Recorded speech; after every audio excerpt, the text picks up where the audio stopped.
Okay, the weather definitely isn't going to improve today, so no drone flying unfortunately. I can't believe it's December already too. Almost did my full year of drone flying as much as I could anyways. I think I learned a lot overall.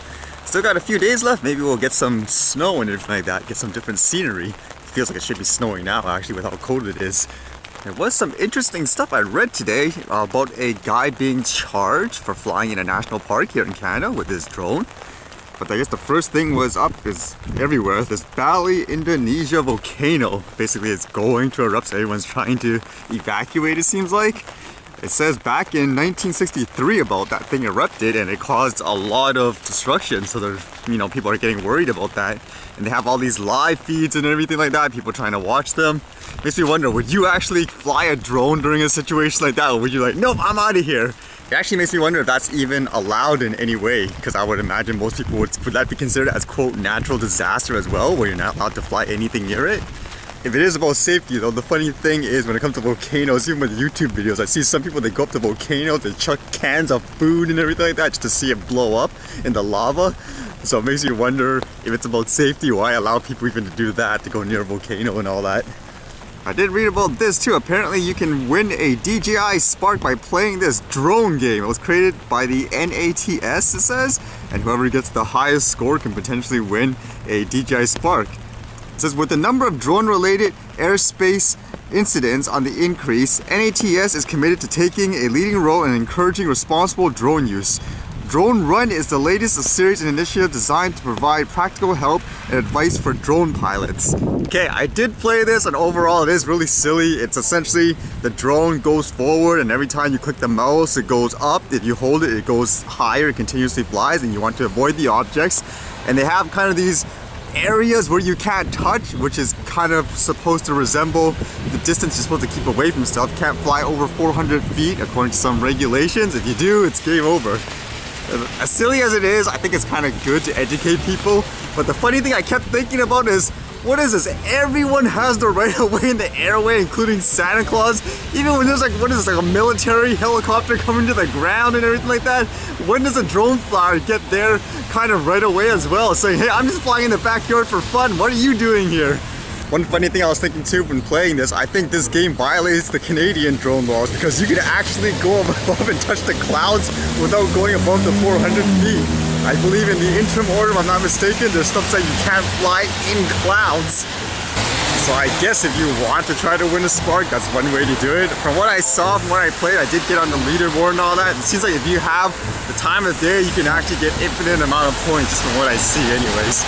Not exactly the type of games I usually play, but for me it's more about just, I guess, reaction time and a good way to communicate with people, to be aware, because you should do it in a more positive way like this in my opinion, as opposed to fear-mongering saying you're gonna kill this, you're gonna kill that. And apparently what you do is once you get the high score, you take a screenshot of it and then you send it to their email address.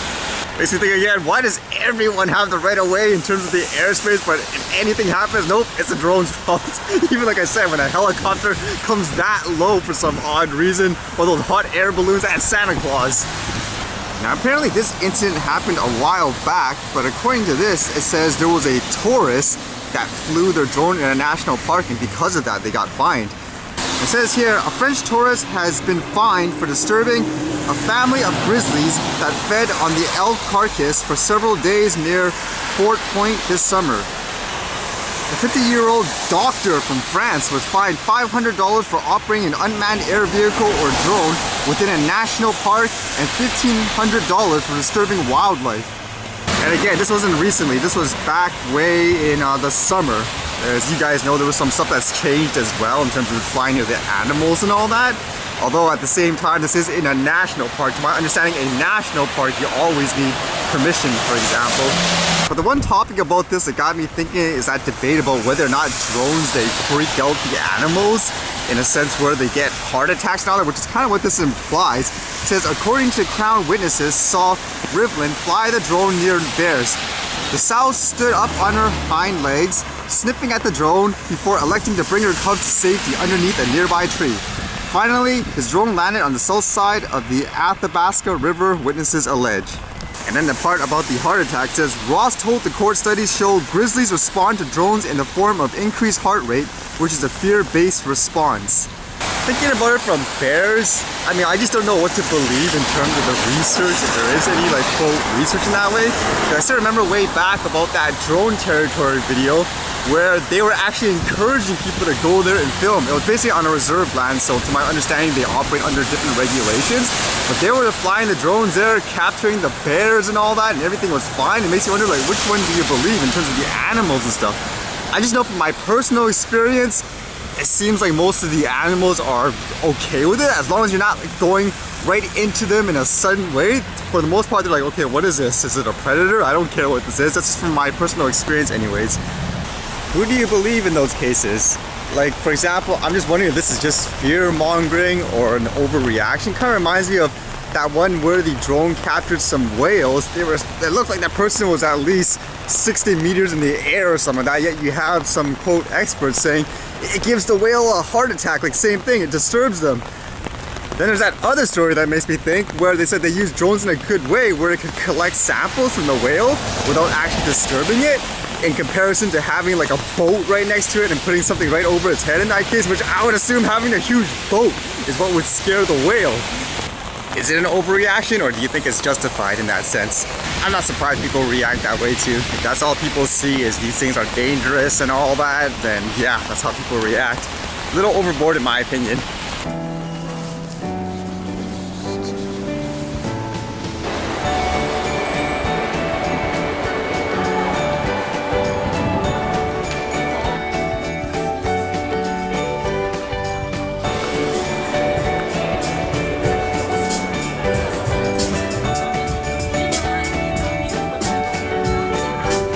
What HMV turned into?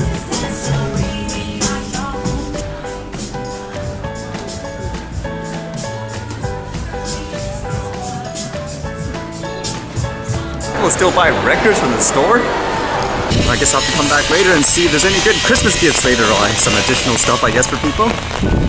There's no snow right now, but let's try to find some snow stuff.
Alright, see you guys later.